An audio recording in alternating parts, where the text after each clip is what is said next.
Hi friends, నేనైతే ఇంకా ఈరోజు బ్రేక్ఫాస్ట్ అయితే దోశ వేస్తున్నా. ఏంటి చెట్టు తీసినట్టుంది. మరి మీరేం చేశారు?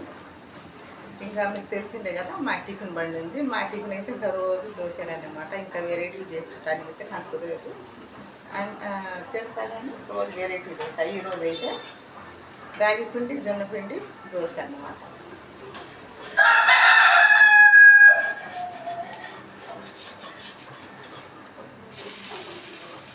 ఈ రాగి పిండి జొన్న పిండి దోశ చాలా రుచి ఉంటుంది. దీని మీద ఎందుకంటే బాగా రోస్ట్గా వస్తుంది అన్నమాట. భాష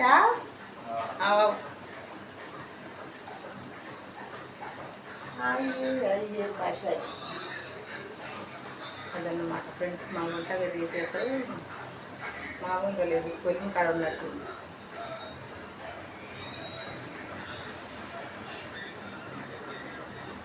ఆడే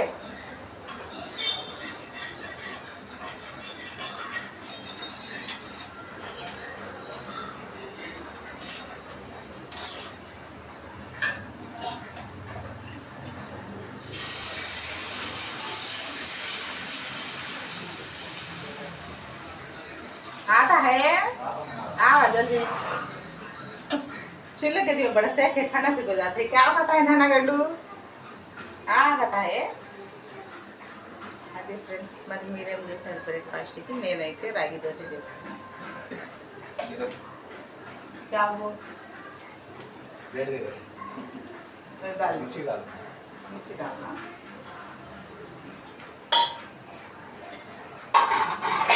ಮತ್ತೆ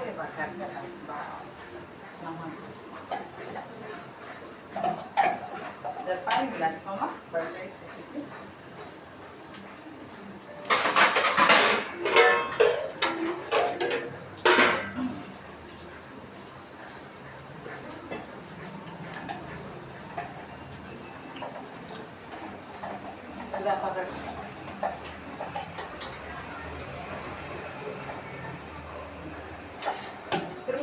खा जा.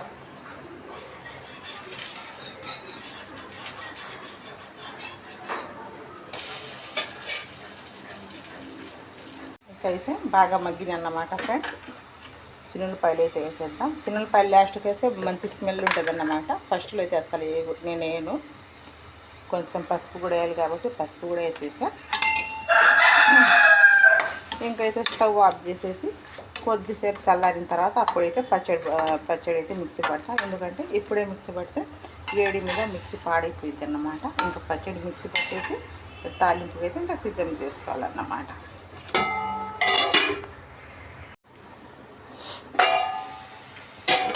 అయితే పుదీనా చట్నీ అయితే రెడీ అవుతుందన్నమాట. ఇంకా దీంట్లోనే చింతపండు వేసి జీలకర్ర పుదీనా టమాటాలు మొత్తం ఇంకా ఉడికిపోయి శుభ్రంగా ఇంకో 5 నిమిషాలు ఇంకా అలాగే స్టవ్ మీద పెడితే ఇంకా రెడీ అయిపోయింది అన్నమాట. ముందే ఫ్రై చేసి పెట్టుకున్నా కదా పచ్చిమిరపకాయలు కూడా ఇంకా వేసేస్తున్నాం.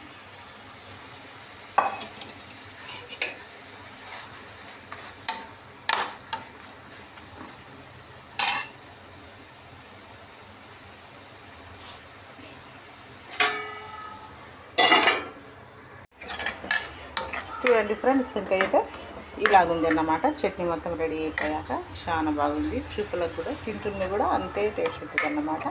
ఇది అయితే దీంట్లో ఇలా పెట్టాను. గిన్నెలు అయితే స్టీల్ గిన్నెలు అయితే తీసేసి తిన్నంత తిని మిగతాదేమో ఫ్రిడ్జ్లో పెట్టేసా. 2 రోజులైనా పాడవద్దు అన్నమాట. అది కాక పుదీనా పచ్చడి అంటే మంచి ఇష్టం కూడా నాకు. సరే ఉంటా, బాయ్ బాయ్. రేపు పొద్దున మరొక వీడియోతో కలుద్దాం. మీ బాధ్యత.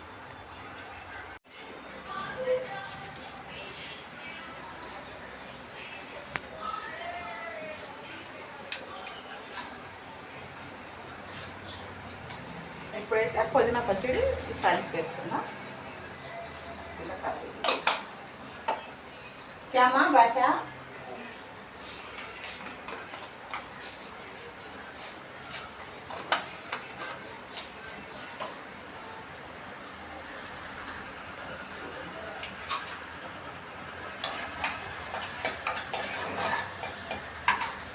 మంచి స్మెల్ వస్తుంది. తాలింపు వేస్తుంది.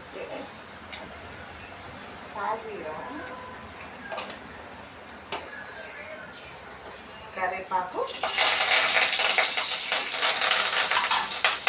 ఇంకా తాలింపు రెడీ స్టవ్ వాష్ చేసుకుంటుంది. జీలకర్ర ముద్ద, జీలకర్ర వేసుకున్నాం.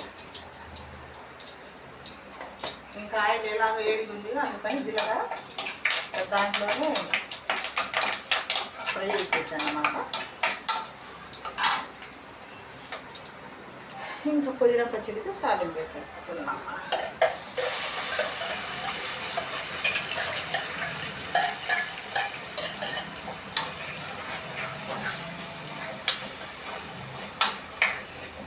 ఇంకా ఇదైతే కడగనులేండి, ఎందుకంటే మళ్ళీ ఇప్పుడు టమాటా పచ్చడి వేయాలి కదా బోండాల్లో, ఇంకా అలాగే పెట్టేస్తా. అదన్నమాట. ఎంత సింపుల్గా 10 నిమిషాలు అయిపోయా గుమగుమలాడే రుచికరమైన పుదీనా చట్నీ రెడీ. నచ్చితే లైక్ ఇవ్వండి, ఛానల్ సబ్స్క్రైబ్ చేసుకోండి, కామెంట్ పెట్టండి.